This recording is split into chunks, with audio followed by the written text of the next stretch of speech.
Joining him, we have Mr. Kumar Anjani from Panasonic. With 14 years of experience in IP, Mr. Kumar leads IPR at Panasonic India and has held key roles at Welspun and Sun Pharma, excelling in strategic IP planning and enforcement. Welcome, sir. Next, we have Ms. Sindhia Rani from Saint-Gobain Research India, an in-house IP counsel. She specializes in patent search, drafting and prosecution in chemistry, mechanical engineering and medical devices, focusing on material science. Welcome, ma'am. Next, we have Mr. Puneet Jain from Jio Platforms Limited, a registered patent agent. Mr. Puneet specializes in electronics, communication and 5G technologies with advanced expertise in IP rights and engineering. Welcome, sir. Next, we welcome Mr. Rahul Dubey from Baker Hughes. With over 20 years of experience, Mr. Dubey leads the IP and Competitive Technology Intelligence Group. He is a recognized expert in IP portfolio development, innovation, management and monetization, holding an M.Tech degree from IIT Kanpur. Welcome, sir. Our final speaker is Mr. Gopalakrishnan Ramakrishnan from Valeo India Private Limited. Leading their IP team, Mr. Ramakrishnan collaborates with R&D teams to drive ideation and patent prosecution. Outside of work, he enjoys photography and nature while mentoring aspiring IP professionals. Welcome, sir. I shall now hand over the moderation of this session to Mr. Rohan. Good afternoon, one and all. We are all set to start the post-lunch session. Hope you guys had a great lunch. So today we are going to talk about synergizing value creation and value extraction. We'll delve a little bit into, I'm saying a little bit because not a lot on the value extraction part is readily visible or can be readily discussed in forums like this, but then I am delighted to have a very distinguished panel sitting with me, and the panel is diverse in many different ways. We have a brand that's a B2B2C brand. We have a brand that has internal customers that caters to themselves. We have a brand that's a B2C brand as well as a B2B brand. They have two different product offerings and they cater to two different markets. And we have two pretty much pure B2B brands, of which there's one brand for whom the products are customer facing directly. I have given these introductions and these will be apparent as we go ahead with the discussion. Value creation with IP is somewhat understandable and known to the fraternity sitting here, owing to the fact that most of the people sitting here are either lawyers or IP or patent professionals. The moment we talk about value creation, it's more about protecting the innovation or the brand names that you create for yourselves. But then how do we really extract the value from the value that has been created by protecting these brands or the inventions or the innovations that we do within the organization is something that many different people have different takes on. And that's what we are here to discuss today to begin with. So when we talk about value creation and value extraction, there is a part of the organization that takes care of it. And that part within the IP framework is called as the IP policy part. Okay, so the IP policy of an organization generally addresses both these aspects of value creation as well as the value extraction that we really work upon. So that's how we are going to structure the session today. We are going to have it structured in two different parts, where initially we'll talk about value creation and the kind of challenges that we have in value creation. More specifically, how do we say no? Because saying no is one of the most difficult parts that we as IP professionals have to do in-house. And in the second part of the session, we delve into value extraction. And when we delve into value extraction, we'll have to talk about how do we, I would not really say no, but how do we negotiate the questions that we receive from the management on whether the value is really being extracted from the value that was created in the past, and is there value in the value that was created. Okay, So with that, I would, so the session is going to be structured in 4 parts. There's going to be an opening remark from each of the panelists. Then we'll delve into value creation, value extraction, a closing remark, and with that I'll sum up the session.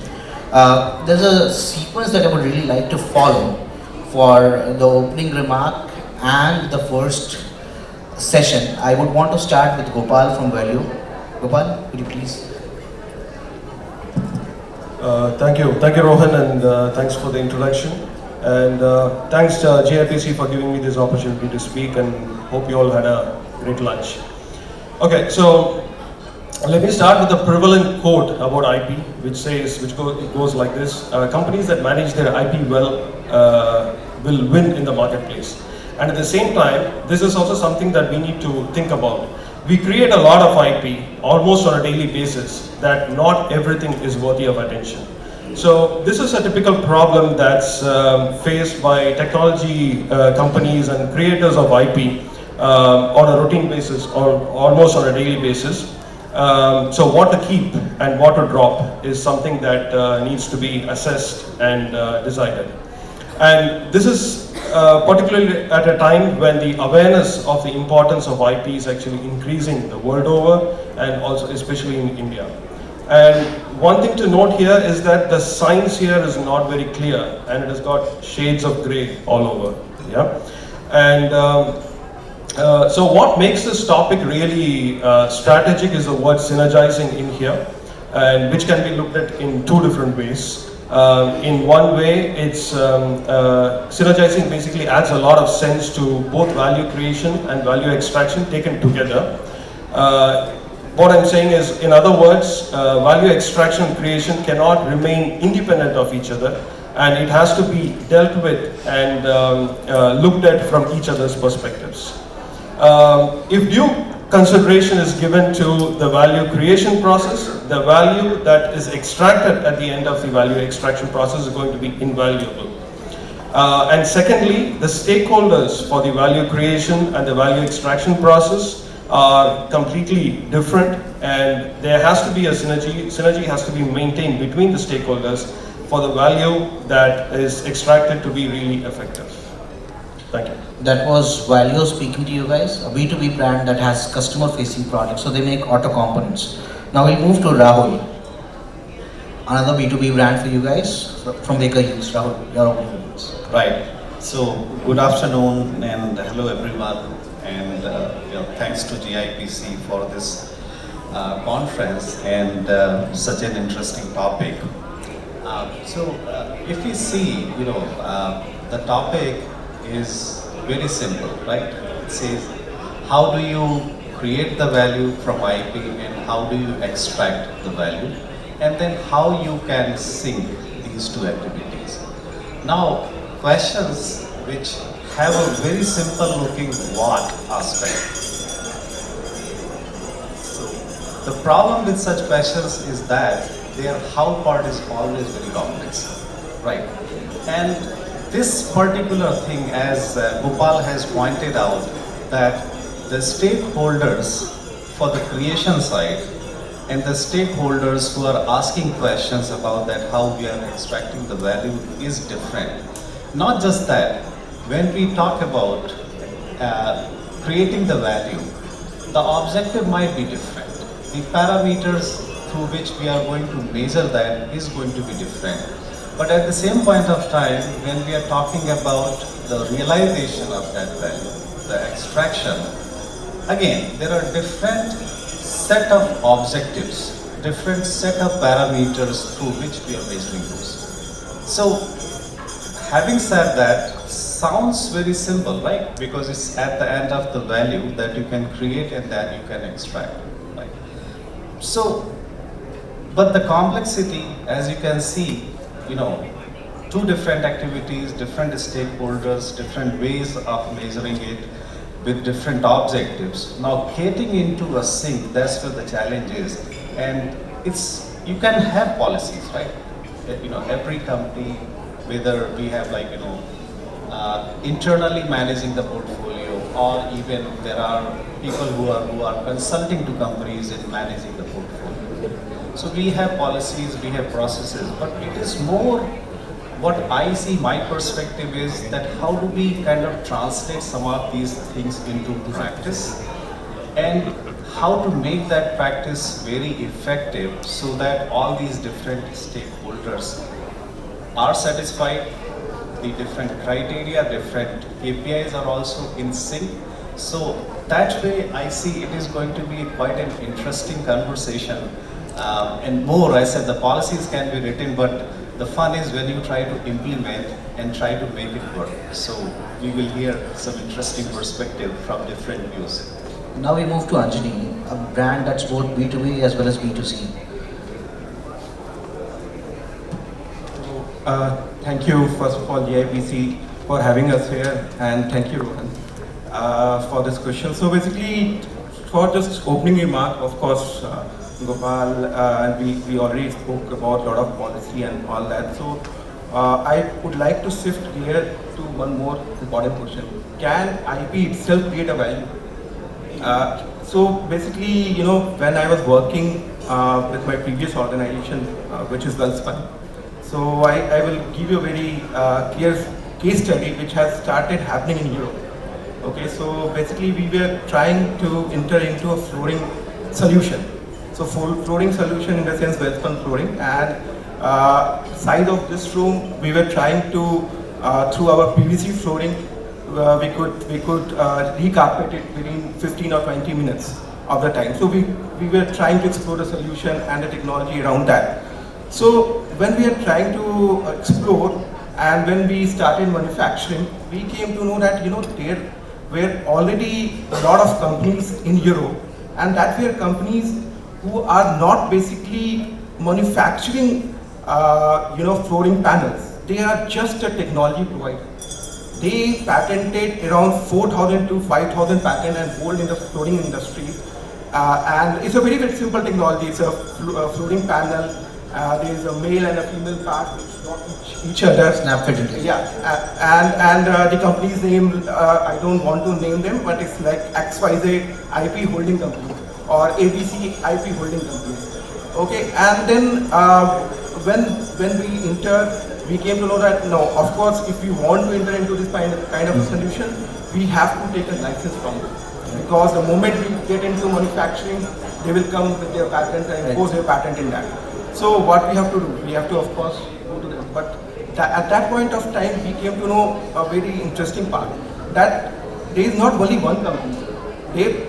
When they pass on their license agreement to us, we came to know that the license agreement is of 400 pages. Page number 1 to 10 talks about the terms and conditions and the legal aspect of the license agreement. However, rest remaining is all about exhibit of patents, number of patents and all that. So when we were exploring, we came to know that there are 4 entities interlocked with each other, and they have signed a non-assertion agreement. That is the first time I came to know in the patent aspect, non-assertion agreement. So it's like one party is saying, I will not assert my patent on you. You will also not assert your patent on me, because we are sharing the revenue. And these all are flooring technology providers, and they came together, they form a lobby. In India, you can also say they form some kind of a club or things like that. Maybe anti-competitive also, we don't want to get into. But in Europe, they are just providing these kind of solutions, and we have to enter into a license agreement. And that was a very costly affair, and we came to know that in Europe it started. Companies started creating just IP, starting value out of it. So Patent submarines, kind of. So I remember having that discussion with you, pretty engaging. Now we'll move to Puneet for his opening remarks. Hello everyone. So basically my fellow colleagues talked about the synergizing effect between the IP creation and IP valuation, extraction basically. So creation, see Jio, you all know how it came into existence. It is basically an image of oil. So the brand itself gives the extraction part, what value we created and what value we extracted. And that's the same fundamental which we uses internally being in Reliance, that growth is life. And for us, innovation is the sustainable factor. We look after the profitability and the long-term sustainable of the telco and the digital space. This is an ever-changing field, and a lot of innovations happen very rapidly, and the technology gets changed.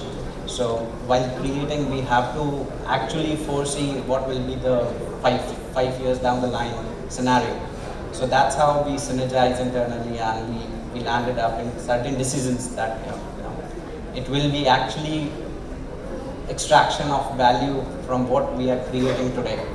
So that's the roadmap which we follow internally, being in Jio Platforms, which is a telecom arm. Yeah. So now we'll come to Sindhia. We'll come to you. We'll come definitely to you. We have quite a few questions for Jio. Definitely. Jio does not go unanswered with on a lot of platforms. So we would like to hear from Sindhia. Thank you. So good afternoon to everybody. So for me, this is my take on the topic. So when we talk about IP creation and IP valuation, and then on the aspect of synchronizing it, as I see it, there are two key players in this block who are right in between the creation and the valuation part of it. One being my business and two being my R&D. One, why business? Because what does my business really want out of the invention that I have in hand is a imperative to answering where I will be using this IP. Not only that, what is their business model, where they want to go, which is the market. So all of this, getting answers to all of this is very, very imperative. Secondly, why R&D? Because okay, they have an invention in hand now, but I'm sure there is a roadmap to where it came from and a roadmap to where it's going to. So again, understanding that is also very important. So only when you piece this puzzle together can you understand value for now. So that will answer the question of whether you're creating the value or not, creating the IP or not. And secondly, if the answer is yes, it also gives the answer of what will be the valuation of it in the future. So of course, having said that, seldom during the creation of the IP, we are really not fully visualizing the value part of it. So therefore, there also has to be a pipeline of revisiting your IP, what you've created. Therefore, you have a value extraction at some point during the life of the IP. That's a very interesting quote, and I quote, seldom during the value creation process do we not think about the value extraction. That's very interesting. That's something that we'll talk a lot about, because see, from the business standpoint, there is a business strategy, and no matter what the business says, there is only one end goal for each and every business. People may disagree as much as they want, but there is this one final goal that everybody has: make money now and in future. That's the end game. You're making money now, and IP is what helps you make money in future as well.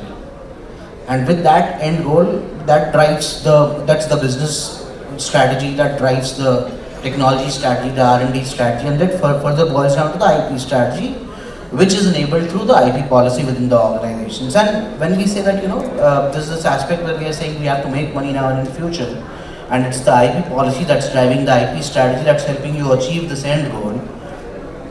During this whole journey, there are a lot of people that you have to say no to. And how do we, as IP professionals, we are more like devil's advocates within the organization. We are the cost centers of the organization. We are the devil's advocates. People don't like us, but they need us.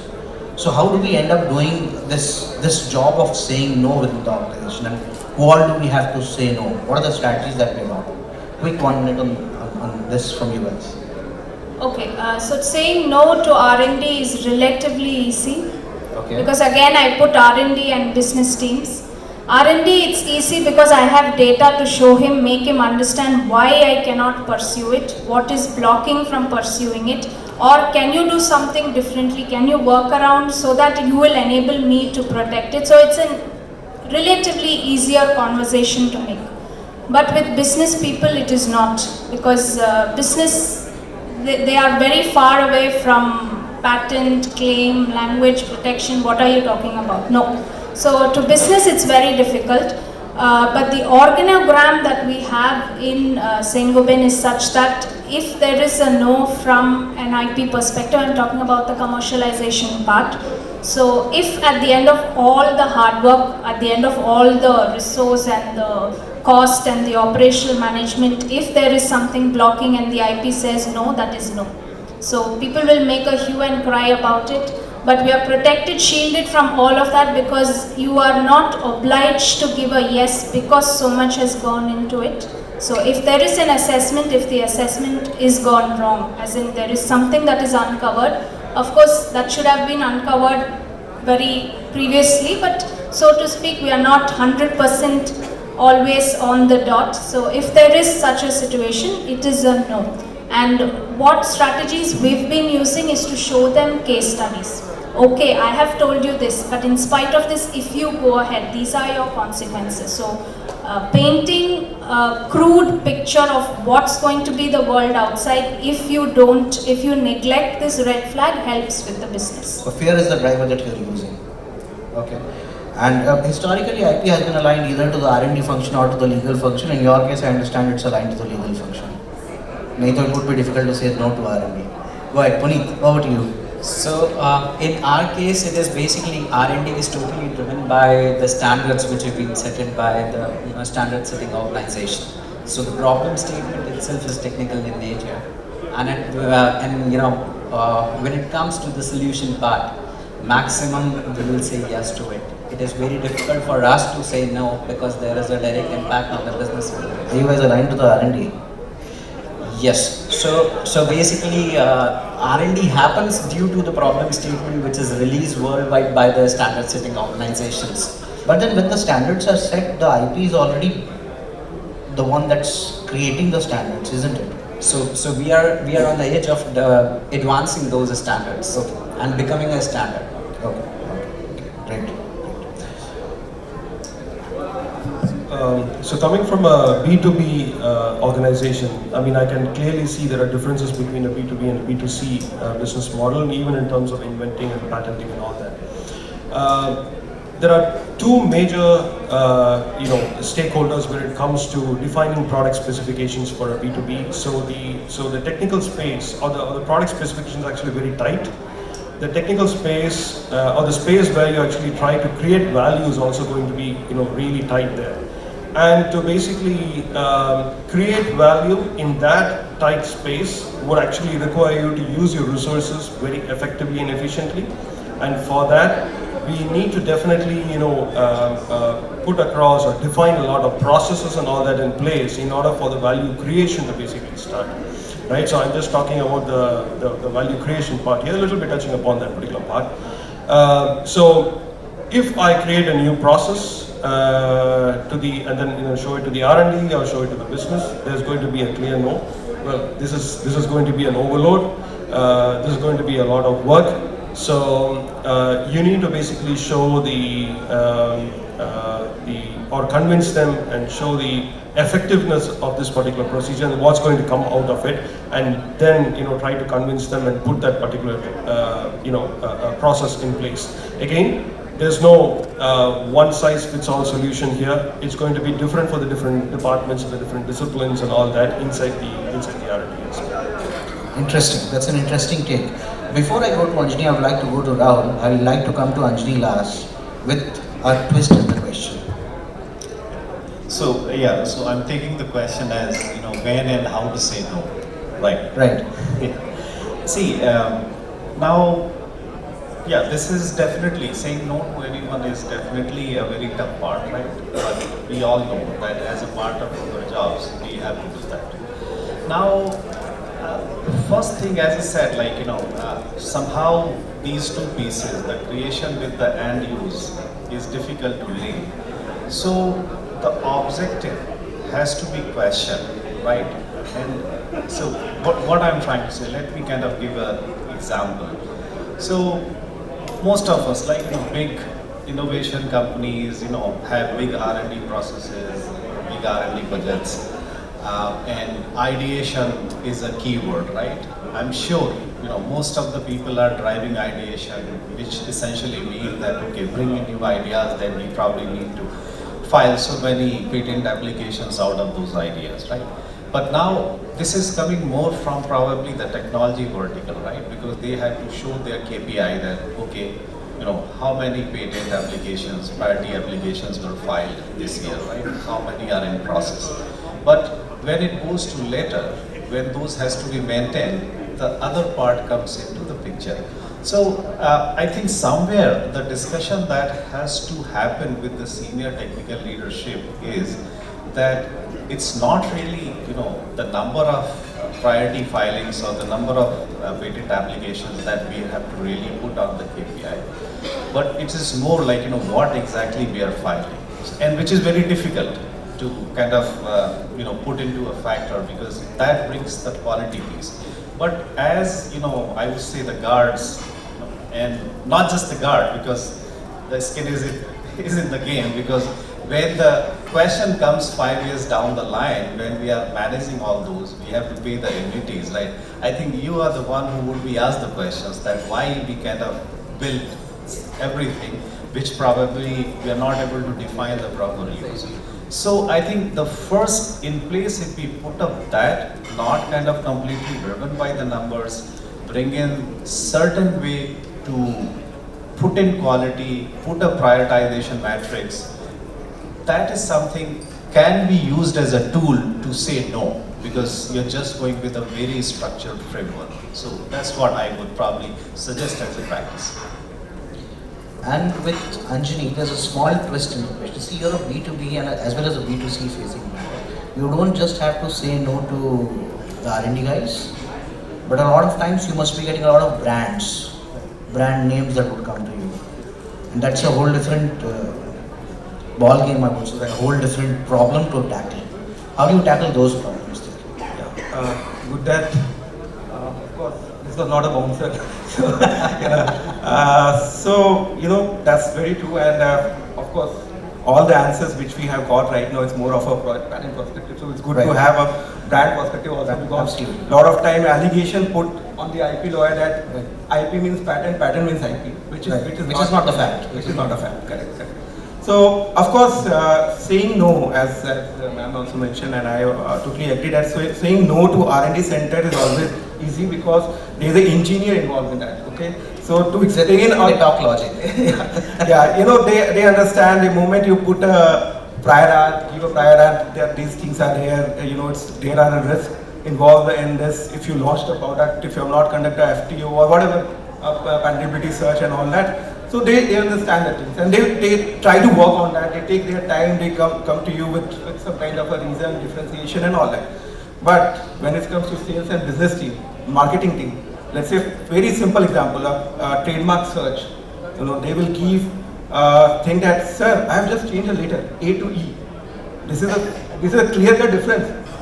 So why not to adapt that particular brand name? So I also give a written reply to them. Okay, our name is Anchor, ANCHOR. Why not we change C with K?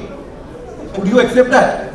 So that kind of logic, and of course, as you mentioned that we need to have our inbuilt process in place. So what we have done as a Panasonic, we have put a IP risk sheet. Mm-hmm. So where there is a risk involved, we come up to a business with some kind of a risk sheet, with a reason that this is the reason why we feel that there is a risk, and we give a rating to the risk. If that risk is of such a nature that some new business is going to start, then we don't only stop with a sales HOD for the approval. We want the approval from the MD of the company, because that's going to impact the overall company business, right? So it's not that today we will start the business and tomorrow we have to shut it down. We don't go in that kind of a framework, right? So therefore, what kind of a risk, where you have to park that risk, on which level you have to park that risk in the business, that is very, very important. So that is how we are trying to curb risk and saying no. So you've tried to quantify it, and that's a very good way of doing it. And I remember having a similar discussion in one of the conferences about a couple of years ago, or a little more than that, where we were discussing a similar topic. And at that point I said that, IP has been a crown jewel for a very long time. It's time it becomes a scarecrow at least. If not really the sword that can help you fight the menace, but then at least a scarecrow. And I believe, and I personally believe, looking at your comments, that it's pretty much coming of age, coming to that stage at least. So now that we've spoken about value creation, let's talk about value extraction. What is the ROI that you derive? I know you've gotten this question quite a few times from the CFOs of the organization. How do you calculate the ROI? Say for the enforcement actions, for the patents that you file, for the commercialization suggestions that you give. How do you calculate the ROI? How do you extract the value? Yeah, value extraction and something, management, Panasonic standard, when I work with Wellspun over there as well, and when I work with Sun Pharma, is the one question which is pertinent, whatever, if you want to get the budget approval, is that what is the ROI, return on investment? And that is something, it's very, very difficult for an IP person, because most of the IP is for future, might be, right? So how could you explain in a very justified manner that this particular IP will have that kind of objective value or objective monetary value out of that? So for example, just to give you example, I recently adopted IP audit policy in our company, wherein we are evaluating our patent strength and we want to know. So this is costing us somewhat for justifying that particular budget. MD of my company asked me, what is the ROI? How would you justify this particular X amount which you are asking from me? So we need to find the reason. So the reason which I have given is that, if let's say I know that there are certain patents which is in our kitty and which we may impose on our competitor, that we can use at a later point of time, and at least we will have a right of reservation. We reserve that right to enforce it or not. And what sort of damages will be incurred or will be coming. So that all we have sought, and we try to convince the management on that. So these are... So that's sort of a reactive measure. I would come back to Sindhia. I still remember the first sentence that you spoke. That value extraction is very clear to you guys right from the time when you're creating the value itself. How do you go about it? What are the checks and balances in place? See, for me, for value extraction, I need to partner with my marketing and my sales team. It's very important. It's a rare combination. Why? Because they are the people who are in the arena. They are the people who are in the field. So they are the ones who carry to us saying, you know what, I think this is the underlying technology is the same. I think they're doing what we do. So that is what we catch on to, do our due diligence, and then if there is an IP protecting, seldom, always there is an IP protecting the product. So we use it to enforce it. Again, on your question of ROI, it's an irony that it can't be always in terms of money. So we normally talk in terms of how much of market share have I saved for you. That's also an ROI. If there's somebody counterfeiting your product, he's eating on your sales. If I can use my IP to stop it, I'm regaining your market share. So that's also an ROI. And also looking internally. Sometimes we all spoke about how portfolios we are creating, but it should not be forgotten. So internally also, when we review a portfolio, there are certain activities where we identify gaps. I have filed it, but I know I've missed to file maybe an application or an embodiment or whatever. So for us to find that gap and to create it is also value creation, because you're not giving an opportunity to your competition to occupy. And then you get on to negotiation, because it's a complex story. So that's also value creation in my take. Every penny saved is a penny earned. Very well said. Now that takes me to Rahul. Rahul has wealth of experience. He'll have a lot to share on this. Yeah. So I'm just taking, building up what Sindhia was talking about. As IP professionals, don't keep every responsibility on your shoulders, right? You have to, have the team in place, and that team requires contribution from other functions. So definitely product management. That's the experience talking. So as I said, this is about how do we do things, right? So it's more into the way you do rather than just kind of writing it down. So it is a must to work in sync with the product management team. Even the decisions, if you're making on what portfolio you have to maintain, what portfolio you can just get rid of, that has to be done in sync with them. And with my experience, I think I would probably say always keep, and again I'm using the same term, prioritization metrics, or have a prioritization, because sometimes the value of IP cannot only be related to that, okay, how much revenue it can, right? Because you have to also communicate strongly. Some patents are there, they are fundamentally protecting my product, right? And how I can define the value, right? Because that's more like they're just there to protect us so that we can keep the competition out, right? So somehow that has to be converted into a value for the internal leaders. So, and as IP professional, we have to say that this bucket cannot be touched, right?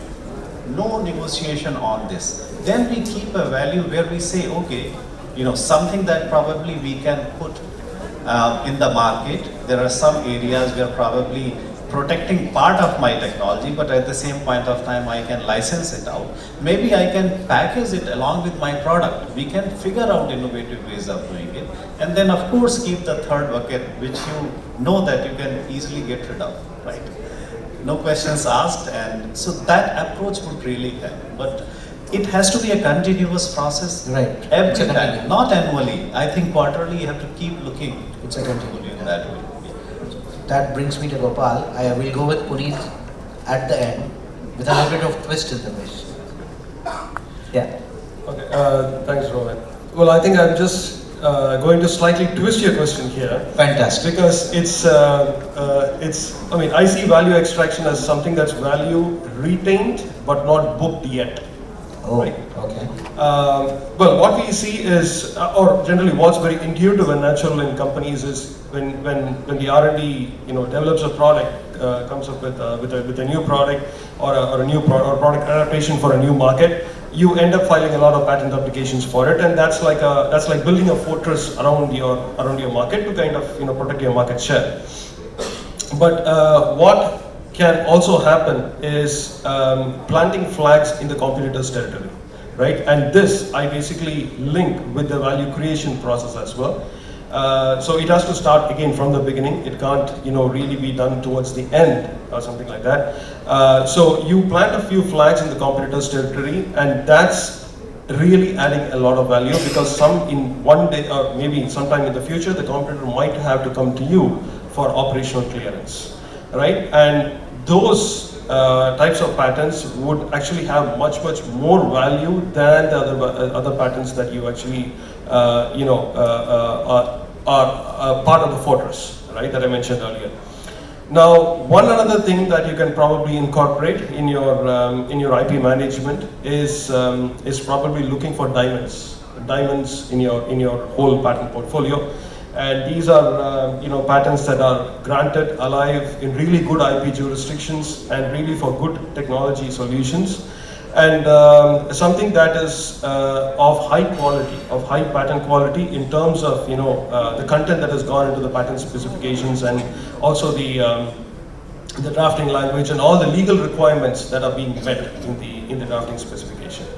So again, this maintenance of diamond is again not a one-time solution or a one-time exercise. It has to be done on a very regular basis, looking at diamonds, extracting them, maintaining them, and this diamonds, I would say, is much more aligned to the second point that I actually made, which is patents in the competitor's territory. So it's like planting a flag in the competitor's arena. Right? So again, I'm not talking in terms of the commercials or the numbers of the value extraction, but it's more on the qualitative side. The nascent value. Thanks. Yeah. Puneet, I understand that Jio Platforms is the technology company for Jio Group companies, right? And it also holds all the patents for all the Jio Group of companies, okay? So having said that, I understand that this would be a cakewalk for you. Extracting value, because you guys are licensing to amongst your organizations. So I would like you to throw a little bit of light on, are you guys concentrated on that, or there's another way that you guys look at it from the enforcement standpoint? So I would say it is both ways. If you will see ROI from a management perspective, yes, Jio Platforms being a telecom arm, basically it's a technology company whose one of the arm is telecom and another arm is digital space. and we have 450 million subscribers right now in India, which is the highest in the world. So if I wanted to value IP today, it might be X, but 10 years down the line, it might be X multiplied by thousands of value. So that assessment we do considering the future of that particular IP asset which we own today. And how often do you do that? So with the change in technology, you will see now we are moving from 5G to 6G. In the future, will move. So the R&D has already begun in that Direction. in the direction, and whatever we are securing today might not be of any value as on date. When it gets into the commercial world, it will be much more value. So the extraction part is totally dynamic, and being a company which serves the nation and depends on the subscribers. So that's the overall fundamental how we assess our patent portfolio. And what about the enforcement part? So Reliance does not step into others' boundary as such, and so we do not have any case as such, where we can clearly bifurcate or differentiate between how internally extracted value or enforcing. Externally, how we do. Well said. Well said, well negotiated. And I think Anjani has something to add. Just 30 seconds, Rohan. Don't stare at me like that. So, again, a lot of patterns we talk about on the ROI aspect. Now, with respect to the brand also, sometime when we would like to take, because for our brand, a lot of counterfeit is happening, and mostly for our anchor products. Okay, so we are facing a lot of counterfeit in the market, and what we are trying to do is eliminate counterfeit as far as possible. Even our management policy is zero tolerance towards counterfeit.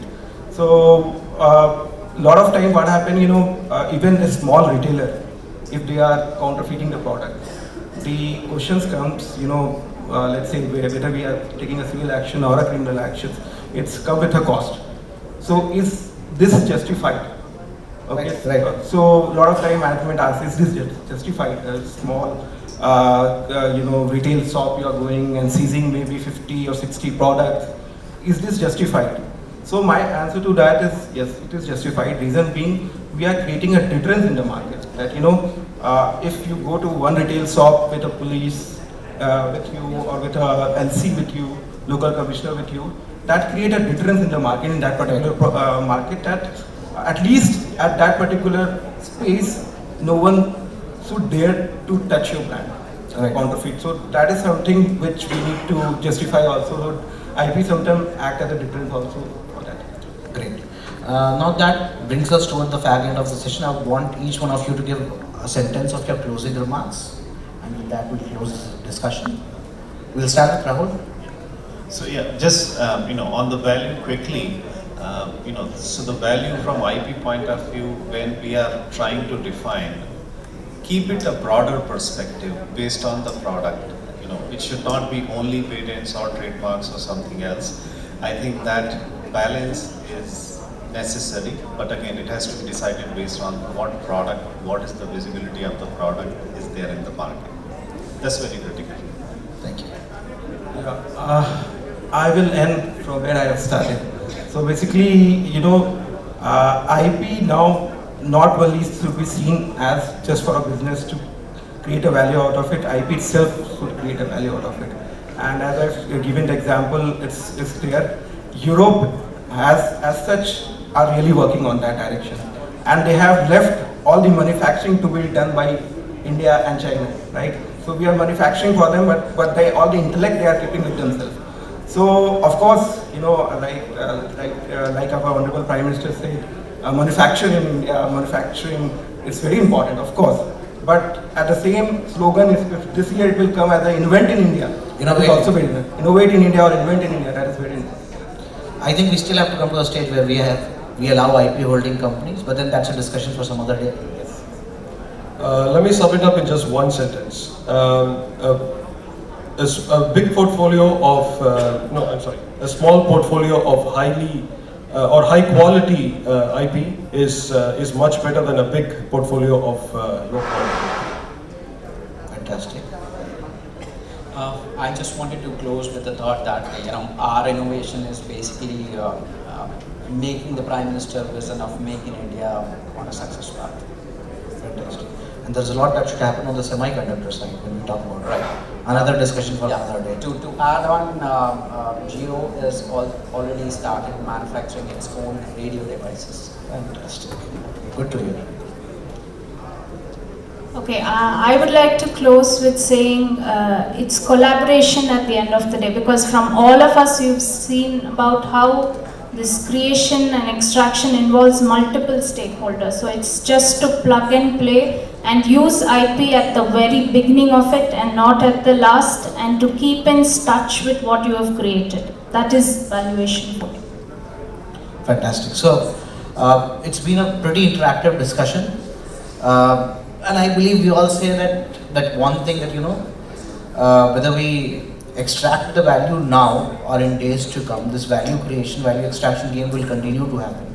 But what we need to be mindful of is what is it that we are, what is the strategy that we are driving from the business standpoint, and align the IP strategy to the business strategy.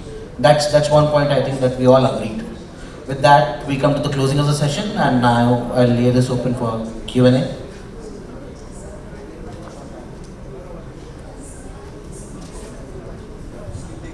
We can take questions if there are any. Either we were fantastic in explaining whatever we were explaining, or the guys have had a lot of lunch to eat.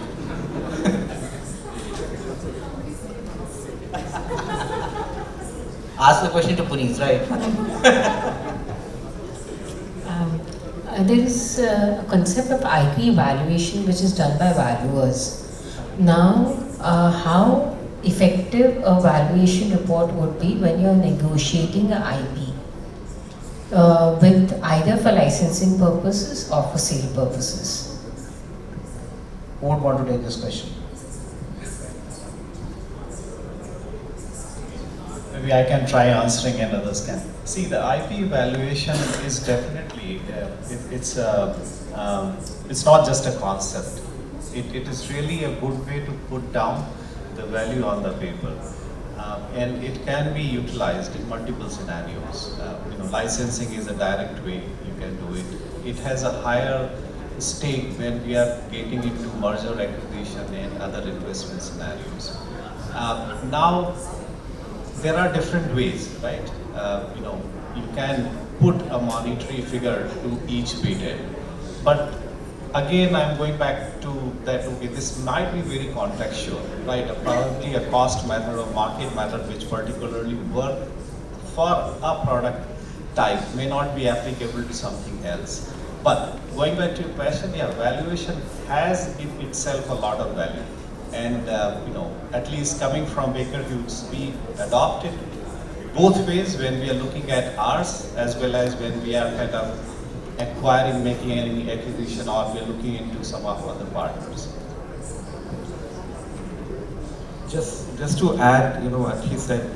Of course, IP valuation as such is a concept which right now is still deriving, and whether mostly big fours are working on that, and they are trying to put the figure on each of patents or IP or trademark, whatever we have. But how they are doing it and what are criteria they are meeting with, that is something which we need to look on, because each company to companies that differs, right? And when this is very important, when either you are acquiring the company or you are selling your own company, whether that IP should be part of the balance sheet or not.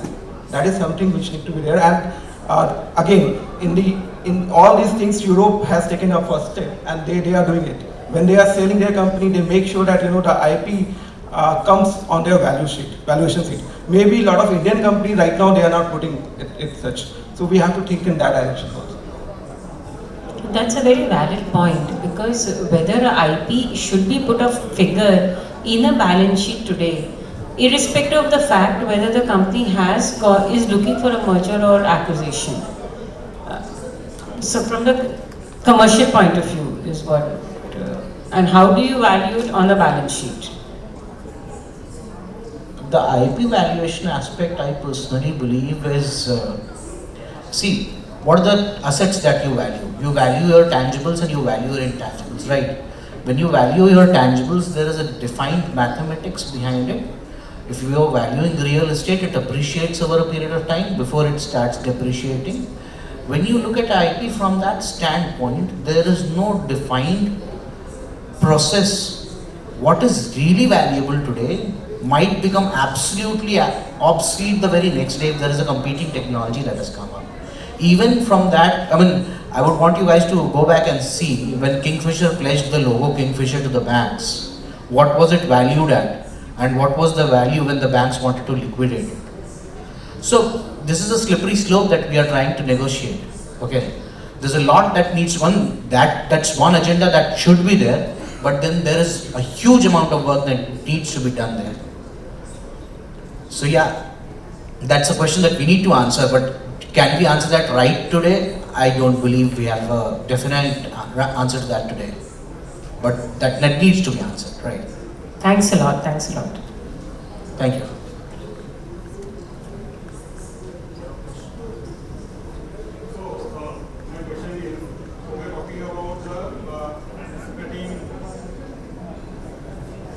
We are talking about the retention of value, which is not booked yet. That is also taken as the value extraction. And we are also anticipating that some or other regulation is going to come, or some technological enhancement is going to come. But it may happen that due to disruption, for example, we are talking about from 5G to 6G. Now I am from automotive industry. We are in IC engine. So we are anticipating that today we are in Euro 6 equivalent or BS6. It would come as BS7, BS8 like that. But it may happen tomorrow. It would not come. It would come with some different technology in terms of EV, then hydrogen, etc., etc. So how we are considering this for creating IP, and how we are taking care of this disruption which may come in near future, or this disruptive. Yeah.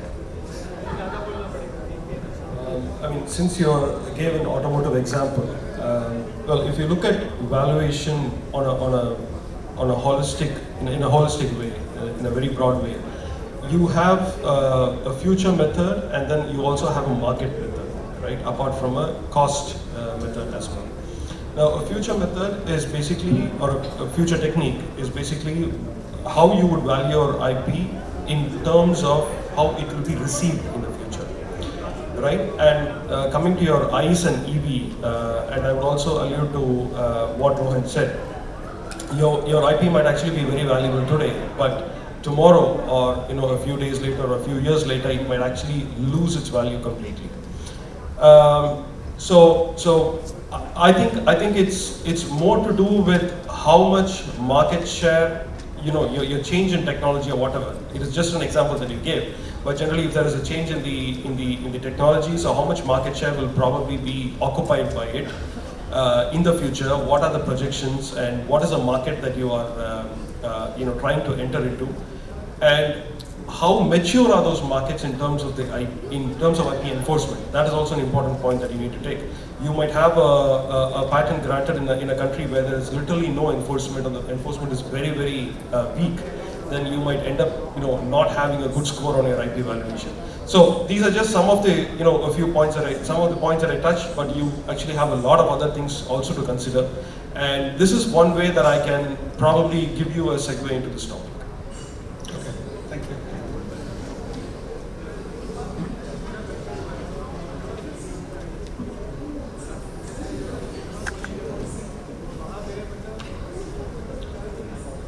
Thank you very much for that wonderful session. I think we got a lot of perspective from a corporate, both from India and overseas, how to manage IP from creation to extraction. So I would now like to request Mr. Rohan to felicitate our panel members. We would like to start with Mr. Kumar Anjani from Panasonic.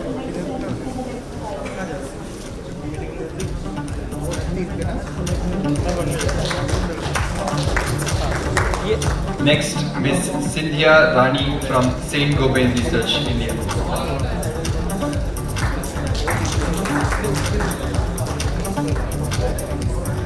Mr. Puneet Jain from Jio Platforms Limited.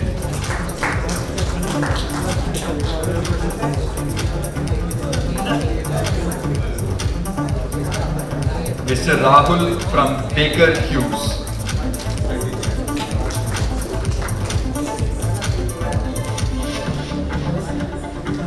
And now Mr. Gopalakrishnan Ramakrishnan from Valeo India Private Limited.